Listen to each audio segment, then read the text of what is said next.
While taking a walk this morning, I thought of something. I was thinking about the self, and suddenly an idea came to me that the more you the self, the less you biology. And when the more you the self, the less you afraid. Because biology fills me with a lot of fears. Fears of uncertainty, fears of my demise, fears of uncontrollable world outside that always out there to get me. But once I develop this notion of the self, the fears goes away. Not completely, but almost goes away, because I don't care about some imaginary stuff I used to care before. It's like something liberating happens when I start developing the self and start becoming more the self, because the self is infinite. It's not a part of biology, and it's a part of biology. But when you put the self in charge of your biology, you're afraid of less, because the self is not going to die. Biology dies, and your body terrified a lot of things from the outside world and even from within itself, because often a body doesn't understand the reasoning, and what the body needs is to survive and to procreate and to rest, to preserve energy, while the self is, in some sense, exploring the world through reasoning, through logic, through emotions, through the idea of beauty and many other things. That's why I believe the self must be in control of my body. And then I was thinking about the environment I live in. I really like to dispose of the stuff I have in my apartment, for example. I noticed one thing, that the more things I have, the more needless thoughts I have. It seems like they connected in some sense, bad thoughts with a bunch of things that I have. Because what happens is, when you walk in your apartment, I like the idea of cleanliness, because I always test this. If my apartment is clean, it means my thoughts are clean. And it's really colorated very well. It's not some sort of allegory, because when you live in an apartment, like I live in an apartment, right? And my apartment is well organized. And it helps me, in some sense, reflect my mental world. And this reflection helps me to maintain my mental world from the outside. I always think that to understand if I'm mentally well, I have to take care of my hygiene, I have to take care of my maintenance, I have to take care of the maintenance of my place where I live, because that's how you can actually check yourself, your own mental state, by the way how you look and how you live. And that's, in some sense, helps me to understand the idea of life and proper living. And when I get rid of certain things, I feel liberation, I feel more free. And I like to do this because I truly believe that I only need to have a couple of bags of things that I can put in my car and drive any direction I want. And this idea of freedom, this notion of freedom, helps me to liberate myself from the wrong things I have within myself. Not escape, but liberate. It seems like the things I have do not own me. I own them. And how I can check it, I just can't throw them on trash anytime I want. And because the problem with us, the ghosts exist. And my ghosts are my thoughts I cannot control. And the more thoughts like this I have in my head, the less control over my thinking process I have, and the less control I have over my own thinking process, the less decision I can make. It just seems like a chain. And what I'm doing, I try to create the thoughts in my head that I can control, that I can understand and reason with. And if I can reason with certain thoughts, I try to understand why. And usually it's linked to certain disorders in my life, to certain issues I still haven't resolved yet. And then I look back and try to find those issues and try to resolve them because I like organization. I truly believe that I should live with the mental and physical organization. They're supposed to be in unison. They're supposed to be united into one principle of my life. And this way it helps me to handle a lot of mental load upon me. Because if I want to achieve something, if I want to do something that's complicated, I have to create an environment where I can develop this ability of doing those things. I always tell this stuff to people who don't work out. First of all, I truly believe, and it helps me because it's my personal experience. I work out every day because it helps me to preserve my mental stability and to avoid depression.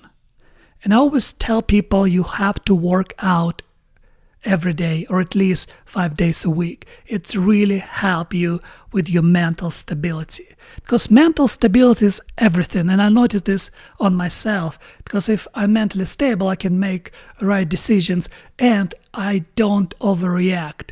And also I can take a risk and do something that people around me don't do. And therefore I have such a step ahead of them. Because you have to do something that people don't do. And that's what I'm doing. Because if I want to achieve something in my life, if I want to achieve my goals, I have to do something that people don't do around me. Because I have to understand, okay, what exactly I'm willing to sacrifice for my dream. But come back to this working out idea. You start working out. Just do 10 push-ups every day. Just 10 push-ups every single day for several months. Why I'm saying this to some people? Because it's not going to make you strong nor better looking. But what it's create a habit. It's create a habit and it's create discipline. The small amount of discipline, then eventually you can develop. That's what I'm doing because I work out every day and, for example, I run 10 miles twice a week and I never make it less. Even if I feel bad, I still run 10 miles. I know if I increase and start running 12 miles, then I have to run 12 miles. I never go back, I only go forward. The same with my exercises. I have such a schedule on how I work out, and I always try to accomplish this schedule. I try to do every exercise I have to do. It doesn't matter how I feel, it matters what I do. Because this way I develop a habit, and I preserve my habit through the discipline. And what happened is, when I develop this habit of working out, and then, for example, when I look at my apartment and I say, okay, I don't like so many things. I have too many things right now. Okay, I have to rid of them. I usually give them away or just throw them on trash. It helps me with this idea that I'm free from the things I have. A lot of things a lot of problem I think in modern society, people don't own things. Things own them. For some reason, some people think that owning some stuff would compensate them for something. Things are separate from you, and they separate from me. I mean, they can make my life more comfortable, but the problem is there's really a thin line between things that makes you comfortable and then things that create comfortable prison that you're afraid to lose, that you're concerned. Because I don't like accumulating too many things. And the less things I have, the less bad thoughts I have. And this thoughts about unresolved issues that sometimes I'm thinking about. Because when I go to sleep, I notice I have less bad thoughts because I have less unresolved issues in my life because I keep resolving those issues step by step. That's, in some sense, that's how I build my life. I'm just resolving one issue at a time. And then eventually it's trained in your muscle that helps you not to abandon certain problems, not to swipe them under the rug. Because any problem that I didn't resolve will come back and haunt me like a ghost. And it's, in some sense, the ghost itself. Because I just can't forget about certain problems. I have to resolve, I have to find the way, I have to find solution. Otherwise it's come back and haunt me. And I don't want to be haunted by my own thoughts. I don't want to give my mind to fight against me. The whole idea, for example, of my body, my mind, the self, is to learn to work with each other in unity. This, I think, in my point, is the greatest wisdom. To align your body with your mind, with the self. Because that's my life, that's the way I live. There's no other way of living. I can drug myself, for example, bad lifestyle create depression. And what do I do with depression? I go on medication. What I do with the medication, I just numb one part of me that's depressed. The issue is not resolved. I just numb something that causes depression. But there's another way, it's to create unity within yourself. Because you are the one who has to live with yourself. And once you create this unity within yourself, of course you have to make certain sacrifices, proper sacrifices, not the fake one. And how you can make those proper sacrifices, you practice to become better human being. And you practice to create an environment around you where you live like a better human being. And also you practice not to be friends with people who make you worse. It's better be alone than with people who makes you worse. And also you practice to date someone who actually help you to become better. You know, Eve in the Bible means adversary. What is this? Adversary partner. It's like you, adversary, forgot the name, but it means that she is someone who push you to your limit, who push you to become better. That's what I believe relationships are. You have to be with someone who helps you to become better, who is a little bit better than you, and who helps you to achieve your level.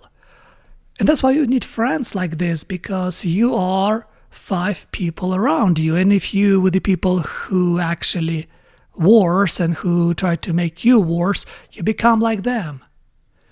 And that's the entire idea, the unity with yourself, the harmony with yourself. And to create this harmony, you have to align your thoughts with the environment around you, with your own apartment. And how to do this? Just get rid of junk. That's what I'm doing. I always try to get rid of junk from my apartment because I don't want to get owned by it. And it's complicated and simple at the same time. It depends on the approach I take. Because sometimes things for me seem so simple, at the same time it's so complicated because you have to act upon this simplicity. The thing itself to understand is pretty simple, but to act upon this simplicity can be very, very complicated. Because God can give you wisdom, but to act upon this wisdom, that's up to me. Because I always ask God, give me wisdom and give me strength to act upon this wisdom. And unfortunately, God gives me bright moments to understand certain things. But to act or not to act upon them, it's up to me. And I have to fight with my own self. That's what life is. The wisdom itself is useless if you do not propagate your wisdom across your life, if you not act upon this wisdom. Because I like this idea, fear of God is the beginning of wisdom. Once you realize that you own something that's higher than you. I think that's why religion is so important. That's why the faith of God is very important, because in some sense you have somebody be above you who watches you. And in some sense you have responsibility to act upon this wisdom, this entity we call God gives you. Because otherwise, if there's nobody above me, why would I act upon this wisdom? I can act upon my body, and my body always wants something every day, different things. But that's the problem, because the real wisdom is to act upon something that gives you meaning, not satisfaction of your impulses. And that is, I think, the big issue. In other words, you clean your environment around you. I organized everything around myself, and with the organization of everything around me, I organize my thinking process. And by organizing my thinking process, my thoughts getting clearer and less virus-like. And suddenly, clean thoughts comes to me, and acting upon them increases my mental well-being, and my life becomes much better. And funny thing that financially nothing changed. I still don't have money, I still have nothing, but one big thing is happening. I have myself, and I think the most important thing in life, not to have money, not to have success, but to have the self, because once you have the self, everything else becomes irrelevant.